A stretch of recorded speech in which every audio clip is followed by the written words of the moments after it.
Je vote pour la science avec Pascal Lapointe et Isabelle Burgon.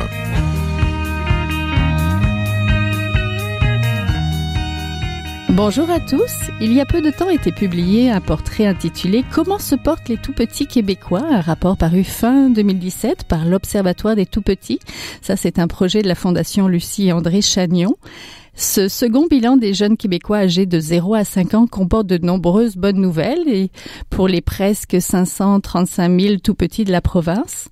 Ce qu'on y relève, c'est que la santé des 0-5 ans semble meilleure qu'il y a 10 ans, particulièrement à la naissance. On note moins de décès à la naissance et moins de bébés de petit poids, même si on peut souligner une hausse des naissances par césarienne et du nombre de prématurés.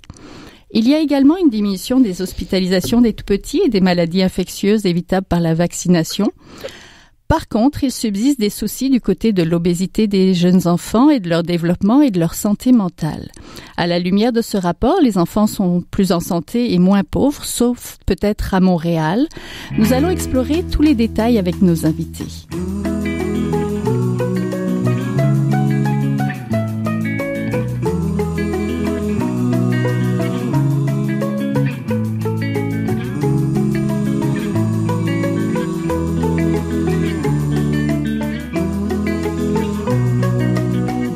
Nous parlons de la santé des tout-petits avec la Dr Catherine Day, médecin spécialiste en santé publique, cofondatrice du groupe des jeunes médecins pour la santé publique et experte en santé et développement des jeunes enfants. Bonjour. Bonjour. Nous avons aussi Fanny Dagenet, la directrice de l'Observatoire des tout-petits. Bonjour. Bonjour. Donc bonjour à toutes les deux. Donc, comment se portent les tout-petits québécois? C'est donc le rapport publié fin 2017 par l'Observatoire des tout-petits. Ça parle de la naissance, de la santé, du développement des jeunes de 0 à 5 ans. Donc, d'abord, pour commencer, qui sont les tout-petits québécois dont on parle dans ce rapport, Madame Dagenet?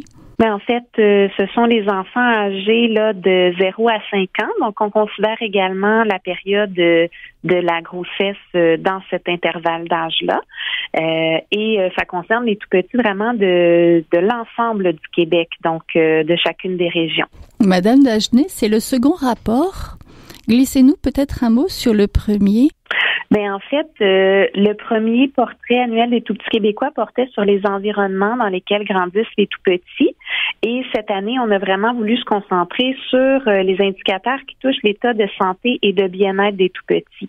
Et la raison pour laquelle on publie ces portraits-là, en fait, en tant qu'observatoire, c'est vraiment pour permettre à notre société québécoise de prendre des décisions éclairées en matière de petite enfance, parce qu'on sait que les jeunes enfants, bien, c'est peut-être 6,4% de notre population, mais c'est 100% de l'avenir du Québec. Et on sait qu'en agissant tôt, en offrant les meilleures conditions possibles aux jeunes enfants, bien, on est en train d'avoir une influence très positive sur la génération de demain. On peut prévenir toutes sortes de problématiques qui peuvent hypothéquer finalement tout le parcours de la vie. Donc, c'est vraiment avec cette idée-là qu'on publie ces portraits-là, en faisant ressortir effectivement les éléments qui vont bien, les éléments qui sont plus préoccupants pour nous amener à prendre de bonnes décisions. Donc, si je donne l'exemple, par exemple, des césariennes, effectivement, les taux sont au-dessus des recommandations. Il y a lieu de se questionner, de mieux comprendre pourquoi notre taux d'accouchement par césarienne est si élevé au Québec, alors que l'OMS recommande des taux plus bas. Et dans le portrait, on fait d'ailleurs ressortir certaines pistes de solutions, pas dans une optique de recommandation, mais vraiment pour nous amener à réfléchir. Donc, notamment, il y a des études qui démontrent que la formation des professionnels et l'auto-évaluation des pratiques peut être une façon efficace de diminuer de façon très sécuritaire les taux de césarienne. Donc, est-ce qu'on devrait le faire davantage? C'est un peu le genre de questions qu'on souhaite soulever et amener les gens qui travaillent sur ces différentes thématiques-là au quotidien à réfléchir et à prendre de meilleures décisions là, pour le bien-être de nos enfants. Si on on devait retenir une première chose de ce rapport, quelle serait-elle? Peut-être Dr D? En fait, dans le portrait, il y a à la fois des bonnes nouvelles et ça souligne certains problèmes sur lesquels on doit porter plus attention, qui sont plus préoccupants. Du côté des bonnes nouvelles, en fait, c'est certain qu'au niveau de la santé des nouveau-nés, ça va mieux qu'avant. Il y a des tendances vraiment positives au cours des dernières décennies. Moins de bébés de petits pois, par exemple. Ça demeure préoccupant au niveau des césariennes. Les césariennes, habituellement, sont faites dans des contextes parfois d'urgence. Donc là, c'est nécessaire. On peut pas les prévenir. Mais des fois, il y a des césariennes qui sont non médicalement nécessaires. Et là, il faut vraiment porter une attention parce qu'au Québec, on est au-dessus des recommandations de l'Organisation mondiale de la santé. D'autres bonnes nouvelles, c'est du côté de l'allaitement. Donc, les mamans du Québec nous envoient le message qu'elles veulent allaiter parce que à la sortie de l'hôpital, elles sont plus de 90% à vouloir allaiter ou à essayer d'allaiter. Par contre, quand on regarde les taux d'allaitement à 1 mois, à 3 mois et à 6 mois, il y a vraiment une diminution progressive là, de l'allaitement. La recommandation de l'Organisation mondiale de la santé, c'est l'allaitement exclusif à 6 mois. Et là, c'est autour de 10% des mamans qui atteignent cette recommandation-là. Donc, nous, notre message, c'est clairement pas de culpabiliser les mères qui ne réussissent pas à allaiter. C'est surtout qu'il faut mettre en place différents services, différents programmes pour mieux les soutenir dans cette décision-là. Il y a eu des gains, notamment donc lors de la grossesse et de la naissance. Il y a aussi moins d'hospitalisation et de maladies, notamment grâce aux campagnes de vaccination. La santé des tout-petits s'améliore. Dr D? Oui, bien sûr, vous avez tout à fait raison. Du côté de la santé physique, il y a vraiment eu des gains. Au niveau des hospitalisations pour les traumatismes, par exemple, c'est en grande diminution. On pense que les facteurs qui expliquent ça, c'est par exemple certaines campagnes de prévention pour l'utilisation du siège d'auto pour bébé, tout ce qui a été fait au niveau plus de l'ingénierie des voitures, les mesures d'apaisement de la circulation, ça c'est par exemple les dos down ou les limites de vitesse pour diminuer la vélocité ou la vitesse des voitures quand il y a des traumatismes, parce que la principale cause de traumatisme chez les enfants, ça demeure lié aux voitures. Du côté de l'asthme, c'est certain que le portrait démontre qu'effectivement, il y a une diminution des hospitalisations pour l'asthme chez les tout-petits. Par contre, il faut quand même garder en tête que l'asthme, c'est une des maladies chroniques les plus fréquentes chez les enfants. Donc, les enfants ne se rendent pas nécessairement jusqu'à la salle d'urgence et ne nécessitent pas nécessairement une hospitalisation, mais il y a plusieurs causes qui peuvent être prévenues de l'asthme dans l'environnement. Je pense par exemple à tout ce qui entoure les logements insalubres. Donc, il y a encore beaucoup d'enfants au Québec, particulièrement à Montréal, qui vivent dans des logements avec des moisissures, avec de la vermine, avec la poussière et tout ça. C'est vraiment des causes qu'on peut prévenir au niveau de l'asthme chez les enfants. Oui, un mot sur la vaccination, peut-être? Oui, la vaccination, en fait, ça aussi, c'est des bonnes nouvelles parce qu'on a vraiment une diminution des maladies qui sont évitables par la vaccination.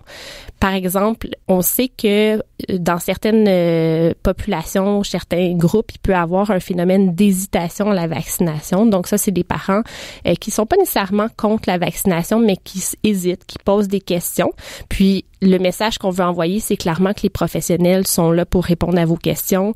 La vaccination demeure une mesure de santé publique qui est extrêmement efficace et très, très sécuritaire. Puis, on a peu d'éclosions de rougeole ou d'oreillons, par exemple, mais c'est sûr que quand les enfants sont moins vaccinés, c'est plus à risque d'arriver. Puis, il y en a eu dans les dernières années, mais vraiment moins que ce qu'on voyait, évidemment, il y a quelques décennies. Évidemment. La santé des tout-petits s'améliore, n'est-ce pas, Madame Dagenet? En fait, effectivement, ces éléments-là soulèvent vraiment des bonnes nouvelles là, du côté de la santé physique. Et c'est intéressant également parce qu'on apprend beaucoup aussi de ce qui va bien. Tantôt, j'ai donné un exemple, où c'est une donnée plus préoccupante, puis ça nous amène à nous poser des questions pour peut-être revoir certaines pratiques. Mais quand on voit que sur certains dossiers, on a connu des gains, ça peut nous indiquer de continuer de faire ce qu'on a fait pour réussir à avoir ces gains-là. Du côté de la santé physique, les données qui sont plus préoccupantes touchent la question de l'embonpoint, de l'activité physique et du temps écran. Donc, effectivement, selon le portrait, le tiers des tout-petits de 36 à 60 mois étaient à risque d'embonpoint, faisaient de l'embonpoint ou étaient obèses. Et ça, c'est des données de 2012-2015. Donc, des enfants, quand même le tiers des enfants qui sont en surpoids et le tiers qui ne respectaient pas les recommandations en matière d'activité physique. Et là, on parle des enfants de 3 à 5 ans.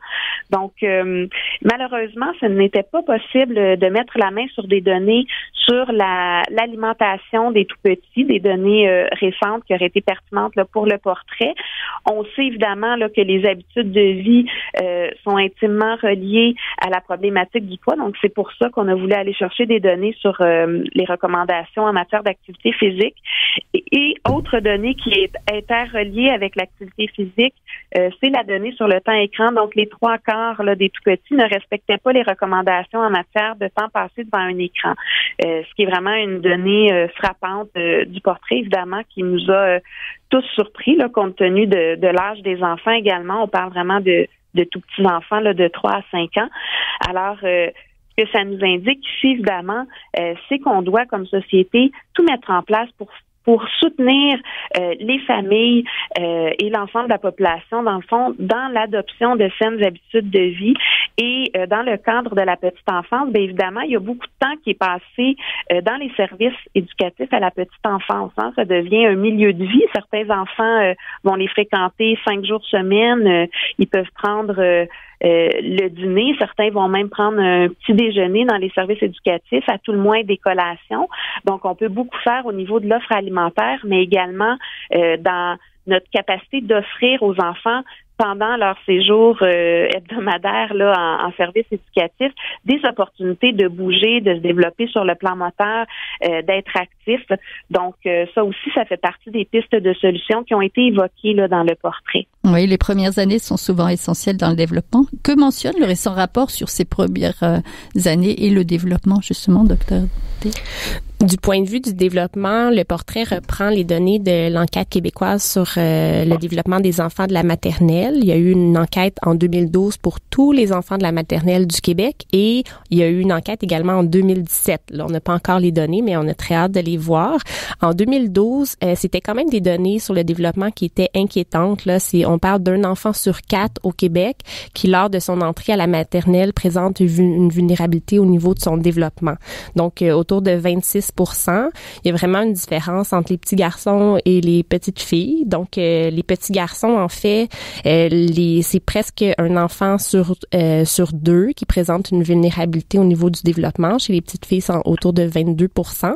Puis, juste préciser, quand on parle de développement là, à la maternelle, ça couvre 5 domaines. Donc, le développement, ce qu'on appelle le bien-être physique et la santé. Ensuite, il y a le développement social, le développement affectif, le langage et le développement cognitif. Donc, l'enquête a vraiment évalué là, ces 5 domaines-là.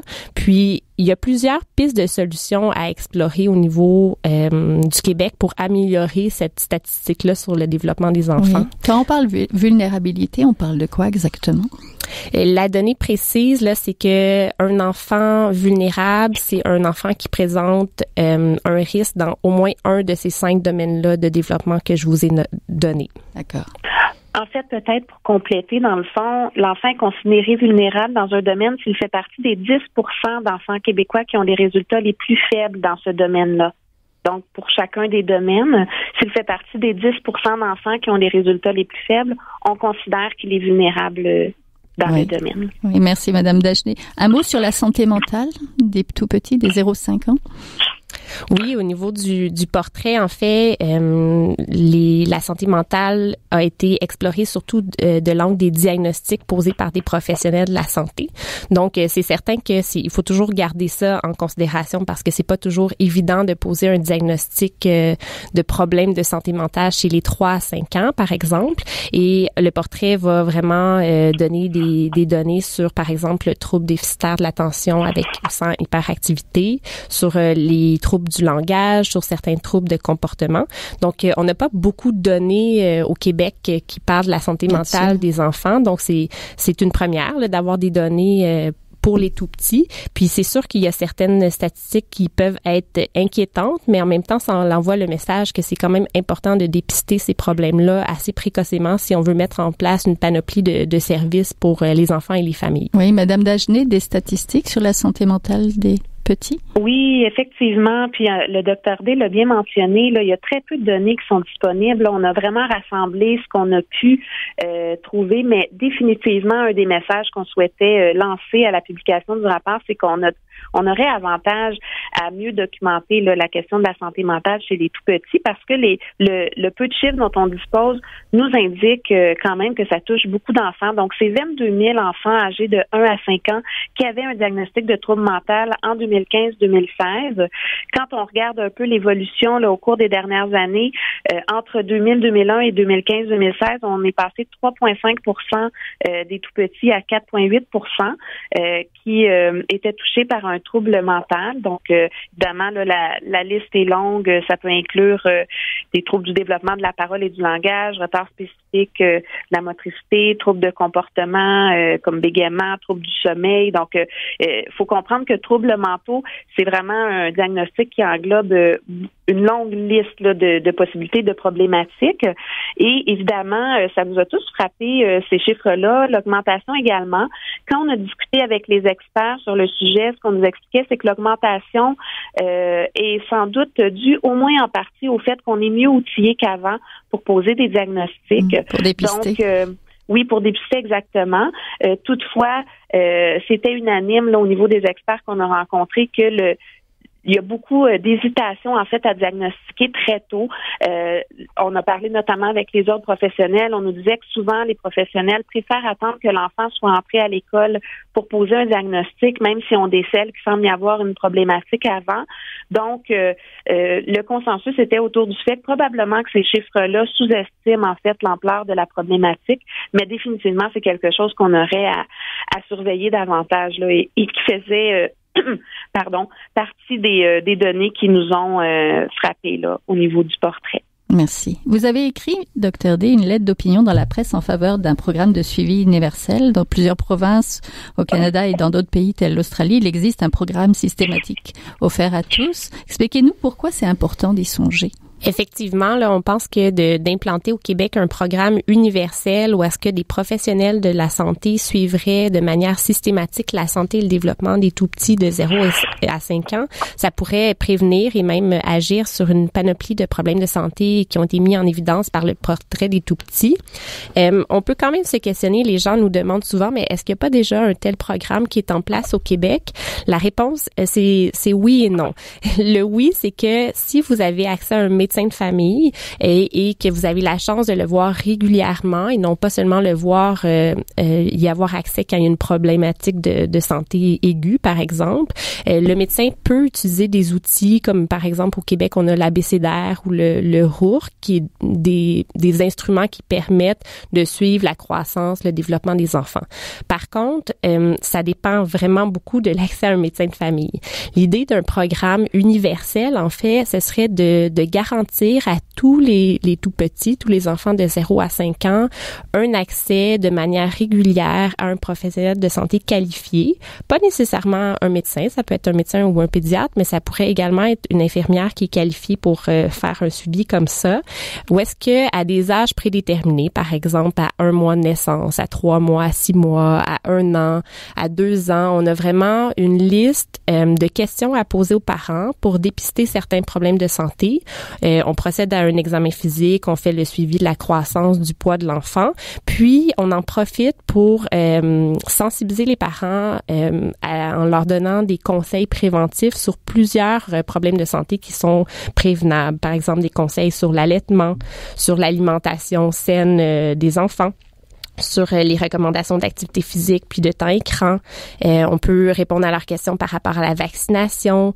On peut en profiter pour réviser un peu c'est quoi les conseils de sécurité à la maison, des barrières de sécurité dans les escaliers, des cadenas sur les armoires qui contiennent des produits dangereux.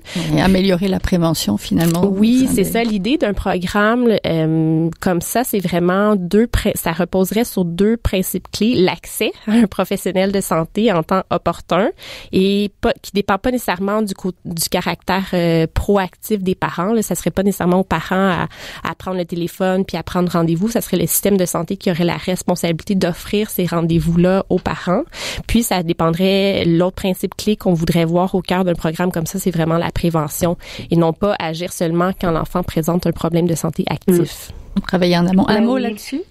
En fait, moi, je voulais simplement ajouter que l'accessibilité aux services d'un médecin de famille là, pour les tout-petits, ça faisait partie des données qui étaient inquiétantes là, dans le portrait.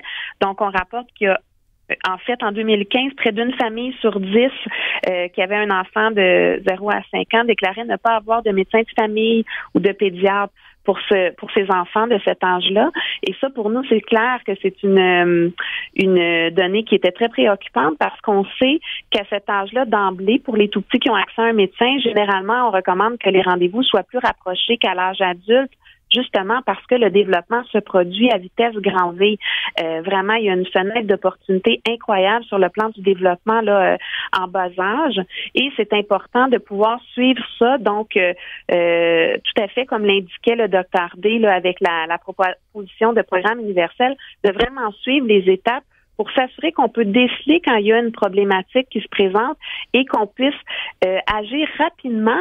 Et le fait de pouvoir agir tôt, peut non seulement, comme on le disait, agir de façon préventive, donc en donnant de meilleures conditions à l'enfant et peut-être en lui évitant que les problématiques ne surviennent, mais si certaines problématiques semblent se pointer, ça peut permettre d'amoindrir également les problématiques ou les répercussions. Donc, on a vraiment avantage à agir tôt et effectivement, le fait de savoir qu'il y a des tout-petits qui n'ont pas accès là, à un médecin ou à un pédiatre, c'est quelque chose qui est inquiétant et évidemment le fait de s'assurer de mettre en place des conditions pour que les tout-petits puissent avoir cet accès-là, évidemment, mais qu'on puisse aussi tout mettre en place en termes de conditions dans l'environnement dans lequel grandissent les tout-petits pour favoriser leur plein développement.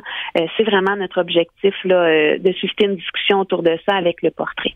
Oui, merci beaucoup. On était donc en compagnie de Fanny Dagenet, la directrice de l'Observatoire des tout-petits, et de la docteure Catherine D, médecin spécialiste en santé publique et cofondatrice du groupe de jeunes médecins pour la santé publique. Merci. Merci beaucoup. Merci à vous.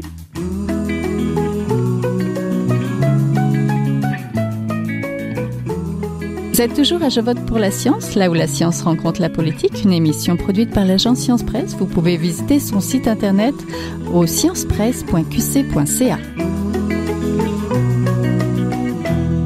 C'est le temps de notre chronique. On est en compagnie aujourd'hui de José Nadia Drouin, la directrice de l'agence Science Presse. Bonjour.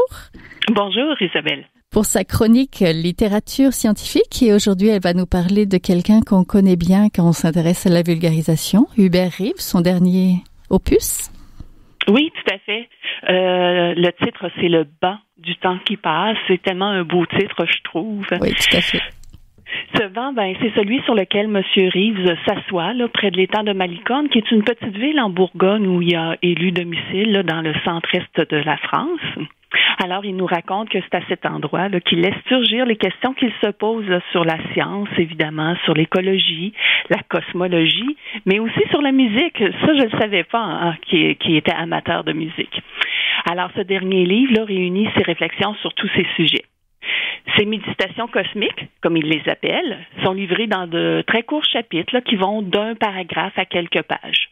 Ça se lit, là, ça se comprend facilement. Évidemment, là, il y a certains thèmes abordés qui sont un peu plus complexes. On va parler de la théorie des cordes ou de la physique quantique. Mais le lecteur, lui, s'en tire assez bien parce que, après tout, tu l'as bien précisé, on a affaire à un vulgarisateur hors pair. En fait, en lisant ce livre, on a vraiment l'impression là, d'être assis avec un sage sur un banc public, à se faire raconter le monde, l'univers, à discuter avec lui de tout ce qui l'émerveille, le fascine, puis l'inquiète à la fois aussi. Puis bien sûr, là, à travers tout ça, on passe un excellent moment. Ces réflexions, il nous les partage aussi, je trouvais, là, tout au long du livre avec beaucoup d'humilité. Il nous met en garde aussi, par exemple, il nous dit « Nos connaissances ne sont pas définitives, elles doivent être mises à jour indéfiniment. » Moi, j'ai particulièrement aimé cette mise en garde-là parce qu'elle reflète ce qu'est la science. Hein? C'est une démarche en cours avec des résultats provisoires, un processus qui est ni blanc ni noir. Ça sonne toujours à mes oreilles, ça. Monsieur Reeves revient aussi parfois là, sur l'état de nos connaissances actuelles sur l'univers. À d'autres moments, il nous pousse une petite blague à saveur scientifique, puis il nous livre même ailleurs là, ses citations, ses auteurs favoris. Il y a 2 sections qui sont particulièrement intéressantes, je dirais, pour les auditeurs de Je vote pour la science. Là. Il y a d'abord le chapitre intitulé « Croyances et religion » où il se questionne sur son propre rapport à la croyance. On a l'impression ici de rentrer dans son intimité. C'est la façon dont c'est écrit. Il y a quelque chose de vulnérable, je dirais. On le sent dans une phrase là, comme celle-ci, là, c'est entre les dogmes religieux et les certitudes athées, il y a de l'espace pour les spiritualités questionneuses. Tu sais, quand je vous disais là, que pour lui, là, rien n'est définitif, on le sent bien, là, je trouve, dans le vocabulaire qu'il utilise, il parle de dogme, de certitude, mais versus question. Dans un autre chapitre intitulé aussi simplement écologie, il y a beaucoup traité de ce sujet-là à travers les années. Là, il revient ici sur la place que devrait prendre la science sur la scène publique, sur le mouvement aussi de désinvestissement des universités américaines, et il se prononce aussi sur les risques de la décroissance. Moi, de mon côté, ce que j'ai beaucoup aimé, c'est le passage sur les pièges de la pensée. Je le cite. Dans des domaines inconnus, il importe d'avancer à petits pas et de ne pas tirer des faits, plus d'interprétations qu'ils n'en justifient, de se méfier en particulier des conclusions qui confortent nos idées favorites. Alors, tout au long du livre, je me disais que ce livre aussi, là, c'est peut-être un dernier opus, comme tu disais, parce que M. Reeves est quand même assez âgé, hein, il a 85 ans. C'est un livre là, qui vaut certainement la peine d'être lu. Je disais dernier opus plus parce que c'était son récent ouvrage, pas forcément le dernier. J'espère qu'il en écrira d'autres. Oui. C'est la maison d'édition, je pense que c'est français sûrement. Oui, c'est Seuil. Oui, merci. T'as vraiment l'impression qu'il est là en train de te raconter là, ce à quoi il a réfléchi. Ouais. Oui, puis c'est quelqu'un qu'on aime beaucoup et qui est justement prolifique. Donc, même si c'est pas le dernier, ça donne l'occasion, peut-être l'envie de relire Hubert Reeves. Merci beaucoup. À plus tard. On était donc en compagnie de José Nadia Drouin, la directrice de l'agence Science Presse, donc qui a lancé un petit cercle de littérature scientifique. Et on vous invite justement à faire vos commentaires ou à nous suggérer peut-être des livres. Merci. Bienvenue. C'est tout pour cette semaine. Je vote pour la science est une production de l'agence Science Presse avec Radio VM, au micro Isabelle Burguin, à la recherche François Cartier, à la régie Daniel Fortin. Vous pouvez réécouter cette émission à l'antenne de Radio VM ou encore en podcast sur le site de l'agence Science Presse au sciencepresse.qc.ca et nous suivre toujours sur vos réseaux sociaux préférés. À la semaine prochaine. Jing Zhaohua est un chercheur typique de ceux pour qui les progrès de la bioinformatique ont préséance sur le sens biologique et pour qui la grosse science constitue la seule logique. On y parle de génome, de transcriptome et de spliceosome, de traductome, de protéome et de foldéome, de kinome, de protéasome, mais pas du glaucome de Guillaume, de signalosome vers les lysosomes, et puis E.T. phone home. Des milliers de candidats qui montent et qui descendent en fonction du stimulus duquel ils dépendent. Pendant que Dr. Roy, on ses résultats